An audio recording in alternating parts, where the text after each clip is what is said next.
اور اہل ایمان کا معاملہ کیا ہوا؟ انہوں نے جب دیکھا رما راول احزاب قالوا ھذا ما وعدنا اللہ ورسولہ، انہوں نے کہا یہی تو ہے جس کا ہم سے اللہ اور اس کے رسول نے وعدہ کیا تھا۔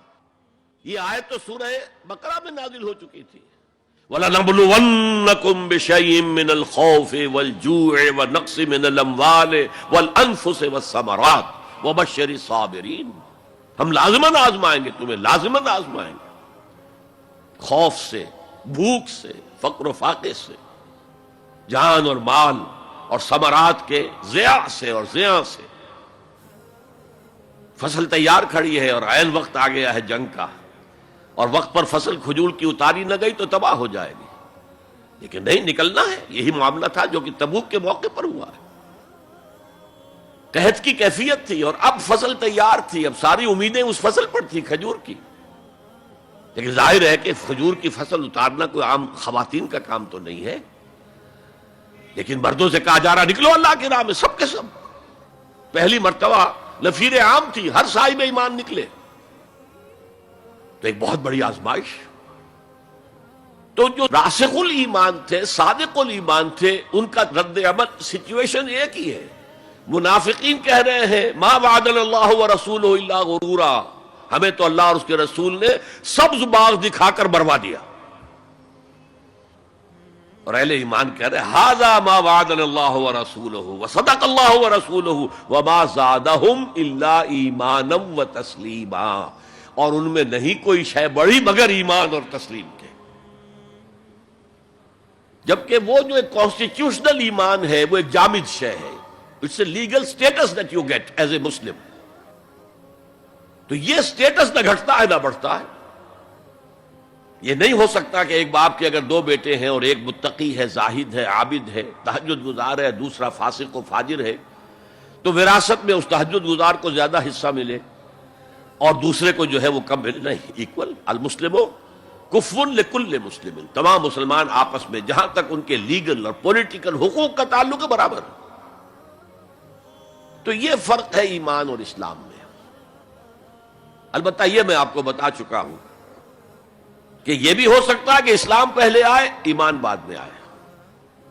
ہم میں سے جب بھی اللہ تعالیٰ کسی کو نصیب فرما دے حقیقی ایمان، یقین والا ایمان، جیسے میں نے دعا کی اللہم نور قلوبنا بالایمان، اے اللہ ہمارے دلوں کو منور کر دے، روشن کر دے ایمان کے ساتھ، نور ایمان سے جگمگا اٹھے ہمارا دل، واشرح صدورنا للاسلام، اور ہمارے سینوں کو کھول دے اسلام کے لیے، اسلام کی ہر شے ہمیں حسین نظر آئے۔ حضور صلی اللہ علیہ وسلم کی حیات طیبہ کے آخری ایام میں یہ واقعہ پیش آیا کہ حضور مسجد نبوی میں تشریف فرما ہے، مجمع موجود ہے، اچانک ایک شخص ظاہر ہوتا، شدید و بیاض ثیاب، شدید و سواد شعر، اس کا لباس انتہائی سفید صاف، کوئی اس پر دھبا نہیں، داغ نہیں، میل نہیں، بال انتہائی سیاہ چمکدار، گرد آلود نہیں، ولا یعرفہ احد منا، اور ہم میں سے اسے کوئی پہچانتا بھی نہیں تھا، کسی بھی ریت سے، خاک سے بالکل آلودہ ہوئے بغیر بال ہیں، تو شاید یہ مدینے کا رہنے والا ہو، تو مدینے والوں میں سے کوئی تو ہوتا کہ جو اس کو جانتا پہچانتا، کوئی نہ کوئی تو گریٹ کرتا اس کو مجمع میں، آؤ آؤ ادھر آ جاؤ، میرے پاس آ جاؤ، کوئی نہیں۔ اور اگر براہ راست باہر سفر سے آ رہا ہے تو کچھ گرد آلود بال ہوتے، کچھ کپڑے میلے کچیلے ہوتے، تو لوگ حیران تھے، اور مزید یہ کہ اس نے سیدھا تیر کی طرح مجمع کو چیرتا ہوا حضور کے عین سامنے جا کر بیٹھ گیا۔ اب لوگ حیران ہیں، یہ ہے کون؟ اس کی یہ جرت، یہ جسارت، اور اس طرح دو زانو بیٹھا کہ حضور کے گھٹنوں کے ساتھ اپنے گھٹنے جوڑ دیے اور حضور کی رانوں پر اپنے دونوں ہاتھ رکھ دیے۔ اب سوال کیا، یا محمد اخبرنی عن الاسلام، اے محمد مجھے بتاؤ اسلام کیا ہے؟ حضور نے فرمایا وہی جو میں ابھی آپ کو حدیث سنا چکا ہوں، الاسلام ان تشہد اللہ الہ الا اللہ وان انا رسول اللہ وان تقیم الصلاۃ وتؤتی الزکاۃ وتصوم رمضان وتحج البیت ان استطعت الیہ سبیلا. پھر کہا اخبرنی عن الایمان. لیکن یہ کہ ان روایتوں میں بھی اس کو روایت کرنے والے بہت سے صحابہ ہیں. عبداللہ ابن عمر بھی ہیں، حضرت عمر خود بھی ہیں رضی اللہ تعالی عنہما، ابو ہریرہ بھی ہے، عبداللہ ابن مسعود بھی ہیں.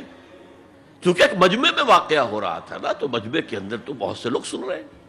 اگرچہ جیسے آج بھی ہوگا کہ میں جو بات کہہ رہا ہوں آپ میں سے بہت سے حضرات میری ساری بات سن کر اگر کہیں جا کر رپورٹ کریں گے تو ان کی باتوں میں اختلاف ہو جائے گا. لہذا اس حدیث کی روایت میں اختلاف ہے.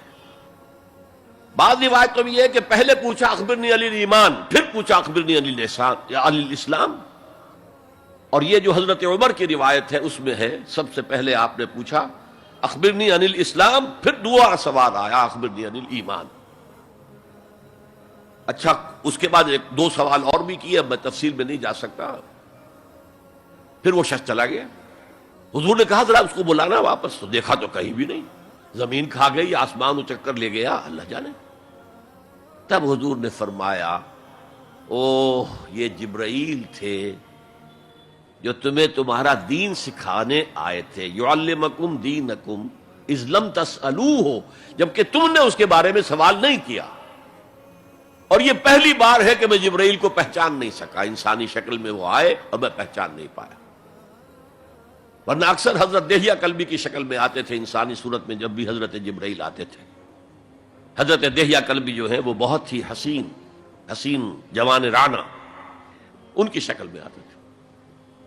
بہرحال یہ اتنا اہم مسئلہ ہے کہ اس کو کلیئر کرنے کے لیے کہ دودھ کا دودھ پانی کا پانی علیحدہ ہو جائے. ایمان کیا ہے، اسلام کیا ہے. دنیا کا نظام اسلام پر ہے، ایمان پر نہیں ہے. آخرت کا معاملہ ایمان پر ہے، اسلام پر نہیں ہے. کوئی شخص مسلمانوں کا بہت بڑا قائد ہو، بہت بڑا لیڈر ہو، لیکن ہو سکتا ہے آخرت میں زیرو ہو. میں حدیث سنا چکا ہوں آپ کو. ایک شخص دنیا میں شہید سمجھا جا رہا تھا، ایک شخص دنیا میں بہت بڑا عالم سمجھا جا رہا تھا، ایک شخص دنیا میں بہت بڑا سخی سمجھا جا رہا تھا، اور اللہ نے سب کے دعوے جو ہیں ان کی نفی کر دی. تم نے جنگ کی تھی اس لیے لیقالا جریء کہا جائے، بہت ہی جری